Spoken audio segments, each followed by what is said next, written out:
Hey everybody, thank you so much for tuning in. My name is Aaron Eisman. I am here with Mr. Andrew Perelman, one of the most talented podcast producers in our entire world. Hello, Mr. Andrew. How are you, my friend? I'm good. Just happy to be here. Super excited for a brand new episode. We'll start with a prayer. Hashem, God, please put the right words into my mouth so that I can adequately transmit your incredible, beautiful Torah to the world. Hey, you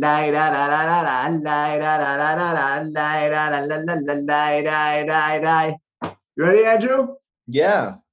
Let us do this.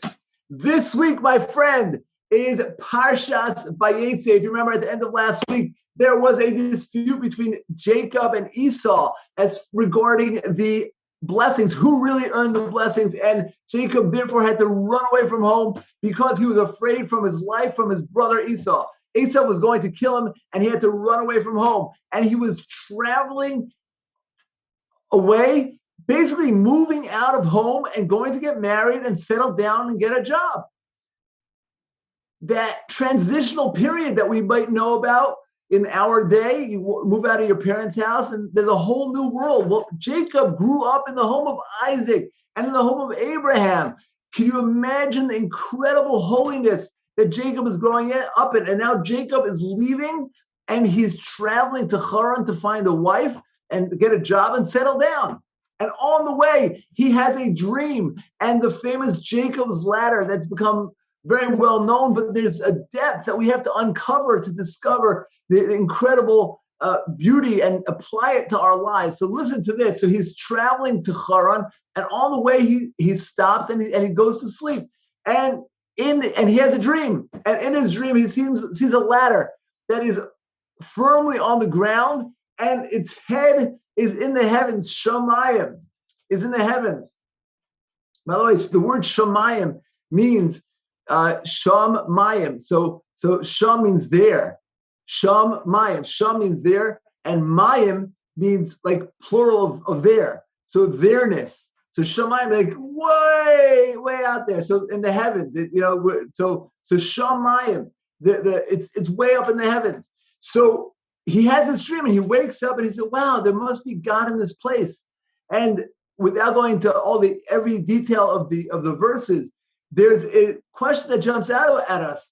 What is this what is God telling him by showing him this ladder? Right? God spoke to Abraham and Isaac without a ladder. Right? What is the message of the ladder?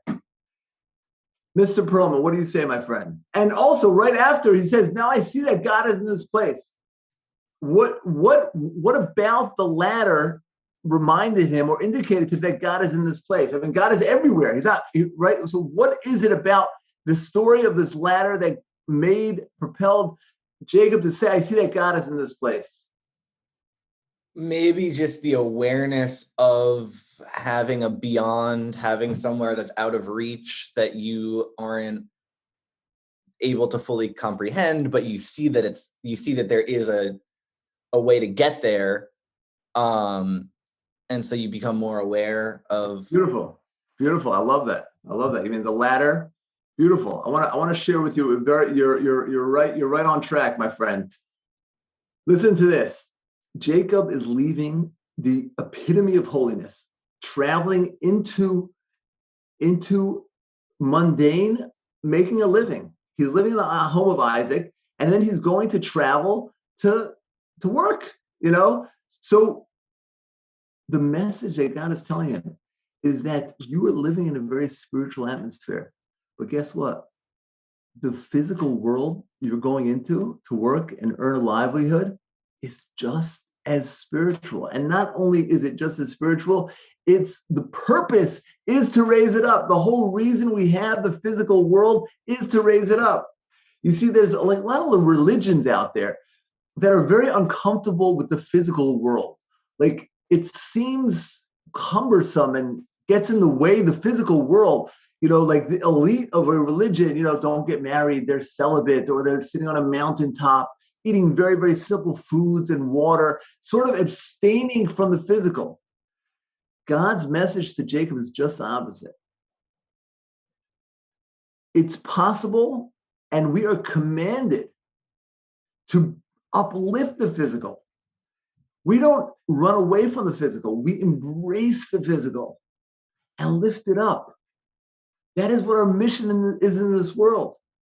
We get married, we have children, we work for a living, we go out and we bring spirituality into the world. I was walking home from services, from Shachris this morning services. I bumped into my friend Spencer Eisen, if you're watching, mega props. And he's standing there at the bus stop with AirPods in. I said, what are you listening to? He showed me he's listening to Rabbi Gershenfeld, an awesome rabbi, happens to be my boss as well. And he's holding in his hand the Mesilas Yesharim, a book of, and I told him this idea that, he works in finance, right? But on his way to finance, he's listening to Torah, he's holding Torah, he's bringing spirituality into the world. That's what our mission is. God's message to Jacob is, you're going out into the world. You're not leaving the home of Isaac and now you're just a mundane person. Just the opposite. You're taking the lessons that you learned in the home of Isaac and you're imbuing the world. You're bringing them out into the physical world. And that's why Jacob said, now I know that God is in this place. What does that mean? That, God is also in the physical world. God is right here. This is an idea, by the way, I heard from the Nesivos Shalom. I just want to add another thing that I think we might have mentioned this before, but it's too good not to add. You see this cup, Mr. Andrew Perelman? A bit, yeah. You see this cup? Okay. I think it's a 7-ounce cup. Okay. So I'm going to teach you a lesson on how to maximize our blessings in this world based on this idea. So here you have a 7-ounce cup. Okay. Here's a riddle. If you go to a swimming pool and you want to fill up this cup, how much can you fill it up? 7 ounces. Let's say you go to a massive lake and you want to fill out the 7-ounce cup. How much can you fill it up? 7 ounces. How about the ocean? Same 7 ounces. Listen to this, my friend. God has unlimited blessings to give us.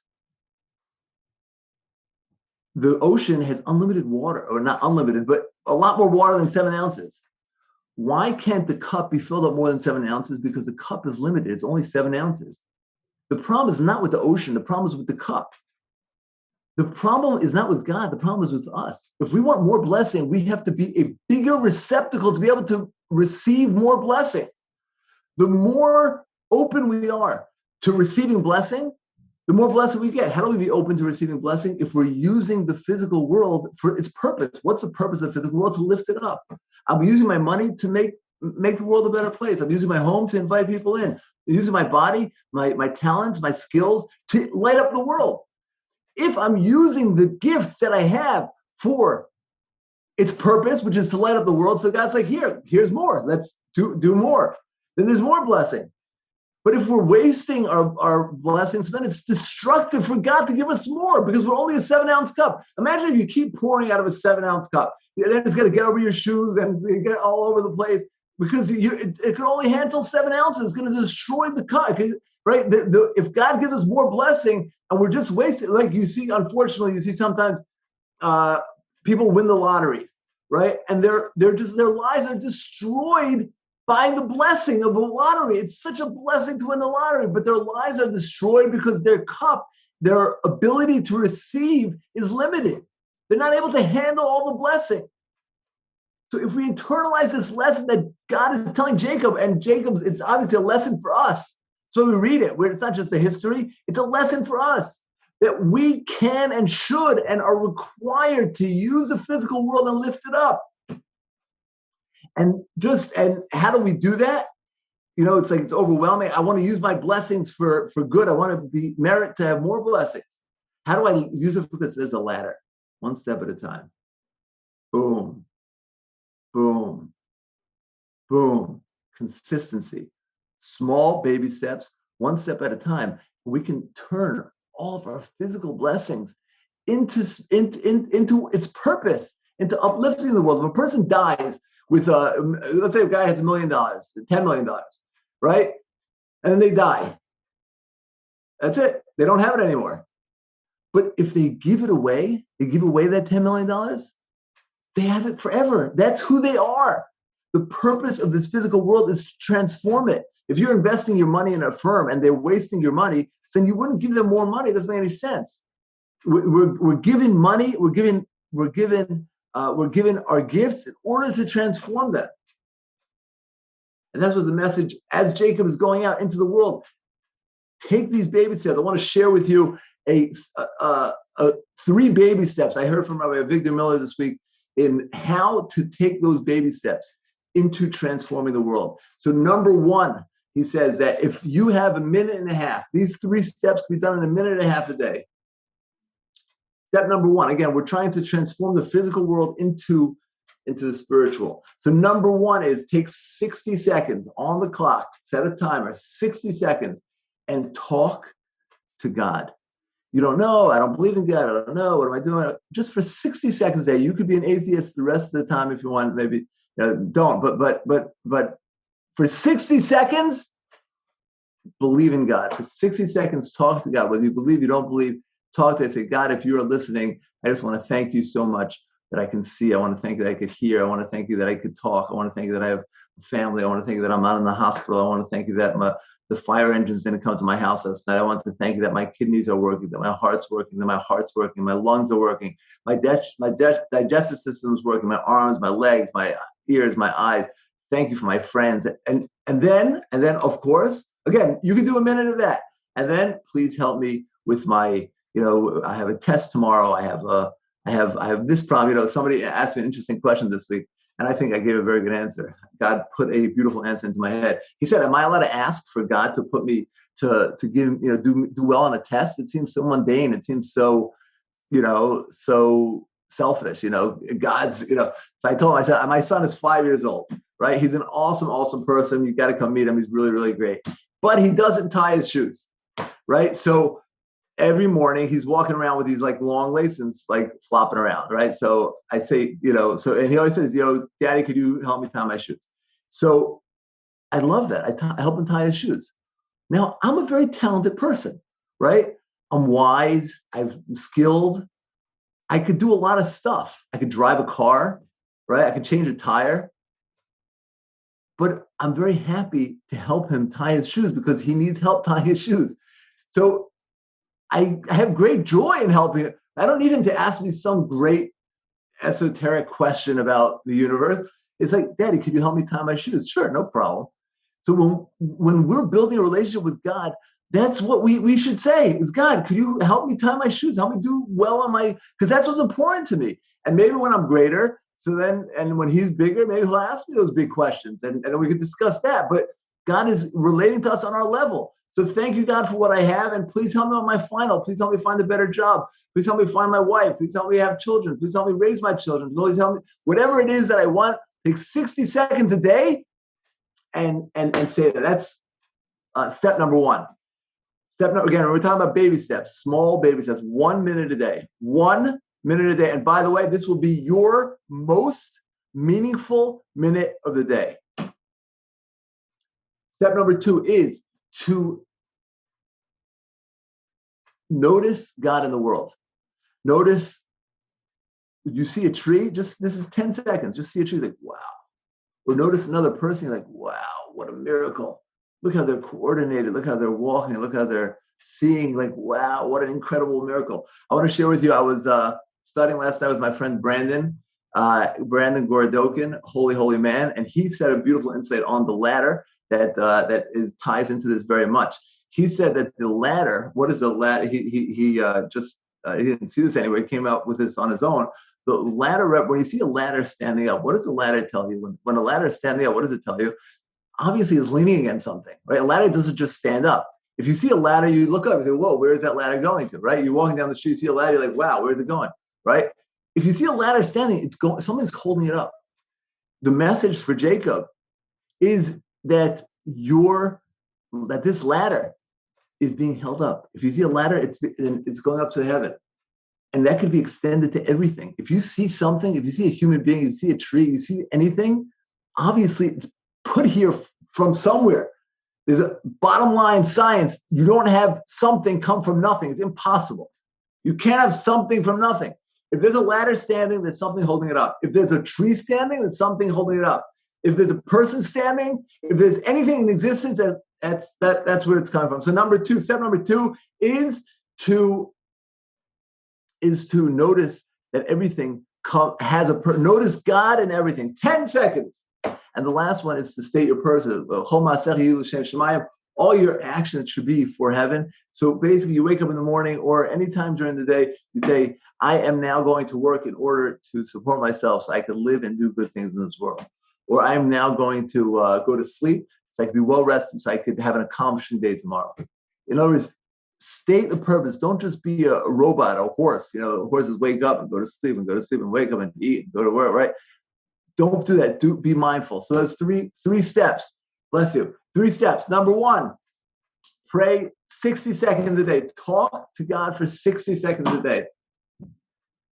10 seconds a day. Notice another person and notice the miracle of existence of the other person. Notice where they come from. And number 3 is state with your mouth what you're doing, why you're doing it, what you're doing. I'm going to college so I get a degree so I can make the world a better place. Say it.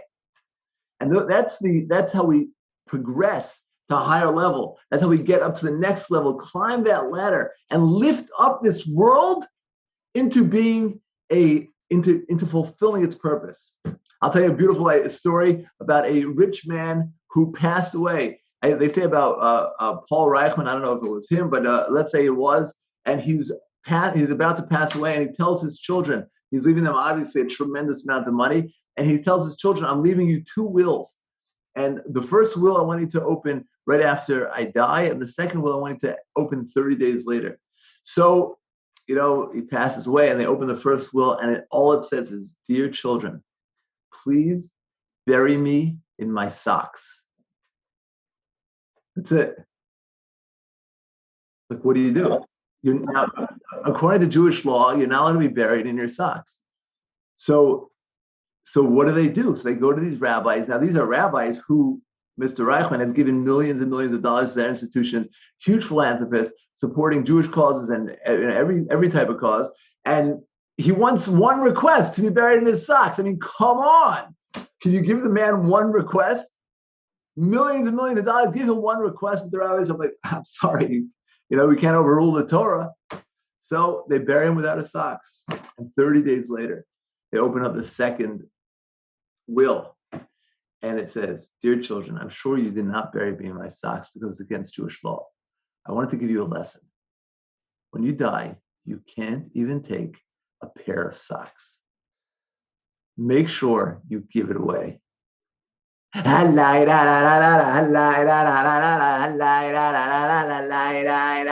other words, we only have what we give away. The entire physical world is only to be given away.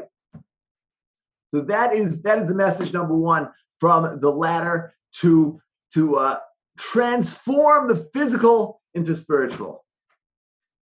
That's powerful. Thank you, Hashem. Very, very beautiful. And may we all merit to transform it, to use every physical opportunity to turn it around. So if we have time, I wanted to throw another idea at you, Mr. Perelman. Absolutely. So here's another amazing idea.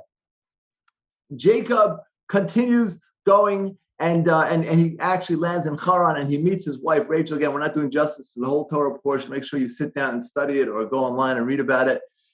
Jacob continues to Haran, and he meets his wife Rachel, and he meets Rachel, and he makes a deal with his father-in-law, and I'm going to work for. And his father-in-law says, I want to pay. He says, I want to work for 7 years for your daughter Rachel. I want to marry Rachel. And I'll work for you for 7 years for your daughter Rachel. They agree. He's going to work for 7 years for daughter Rachel. And the Torah reports that he loved her so much that the 7 years seemed like just a couple days. What is the question with that? In other words, if you are looking very much forward to something, so then the time doesn't fly by. It takes a long time. If I'm very excited to graduate college and become a doctor or whatever. So then it takes a long time to get through it. So, oh my gosh, it's another semester, another semester. What does it mean that because he loved her so much, the time flew by? And so it seems like just the opposite. It seems that because he loved her so much, it was like eternal. It felt like 100 years. What does it mean it was only a few days? Maybe just it didn't matter. Like it was like the time didn't even phase him, or it's like the time that he was not with her didn't exist because it just seems so short in comparison to the infinite amount of time that it felt that he had when he finally was able to be with her, or something of the sort. Yeah, okay, very much in line. Listen to this, my friend, and this will end. Jacob wanted to be with her to accomplish a spiritual goal, to fulfill his mission. He felt with his wife, and he wanted to be with her to accomplish a spiritual mission. The difference between a physical need and a spiritual need is that a physical need is until you have it, it's not there. But a spiritual need, the process is the result. Because in order to get my wife, I need to work for 7 years. So then the working of the 7 years is the result, because it's all part and parcel of the same thing. In the spiritual world, effort gets counted. In the physical world, if you go to your boss and say, I tried to sell these products and you weren't able to, they're like, you're fired, because the result is everything. But in the spiritual world, it's just the opposite. The fact that I need to work for 7 years for my wife, okay, so then that's part of the process to get my wife is to work for 7 years. That's what, and that's, you see also like in the Jewish educational system, that's how a person goes to yeshiva, right? A person goes to medical school. So then it's like, oh gosh, I have another semester. It's like, it seems so long. You hear people complaining about medical school or law school or any long degree. In yeshiva, it's just the opposite. There's often not even a degree. There's no degree at the end. It's just a process. The process of learning. It's not a goal at the end. Sometimes, it's so sad. People, they go to elementary school and your parents say, you better study hard to get into a good high school. So, okay, they get into good high school. You better study hard, you get into good college. And the parents say, you better study hard, you get a good internship. And you better do well so you get a good job. And you better do well so you get a promotion. And then, they're 65 and say, hi, Ma, hi, why am I doing this? Oh, so you can retire to Florida, right? So in other words, we're constantly pushing the goals and then shooting for the next physical goal. Our makeup is, my friend, Mr. Perelman, is to live life in a spiritual way. And then I'm going to work, although I have to sell air conditioners or insurance or whatever I'm doing, I have to do it. But my goal is not to sell air conditioners. My goal is to support my family, to live in this world, to exist so that I can live. And therefore, selling air conditioners is not interminably long or painful. It's a beautiful opportunity. I'm selling air conditioners so I can light up the world. And then the whole process is fun. So this is a secret to happiness. The secret to happiness is to tap into the spiritual energy behind why I'm doing it. That's what we said before, to give yourself a focus. I'm not selling air conditioners to just to eat food and then go to sleep and then wake up in the morning and sell more air conditioners. I'm selling air conditioners so I can live, and then I can spread light into the world. Whatever my talents are, I can use them to spread light into the world. That's why the beautiful lesson is that Jacob, it seemed like a couple days. Why? Because it was already the process of marrying her, even though he wasn't actually married to her, but he was in the process. Same thing in our daily lives, the horrible words, that daily grind. No one should ever say those words again. Grind is a 4-letter word, Grind. Whatever. Grind is a 4-letter word. Why? Because it's not a daily grind. It's a daily euphoria. Bye, honey, I'm going to the daily euphoria. Why? Because I'm doing it for a purpose. I've already succeeded in everything I want to do by just trying to do it. Hello, Mr. Andrew. Thank you so much for listening. Anybody, all you who are tuned in, feel free to reach out with any questions, comments. My email is rabbi@maor.org, and looking forward to next week. All the best.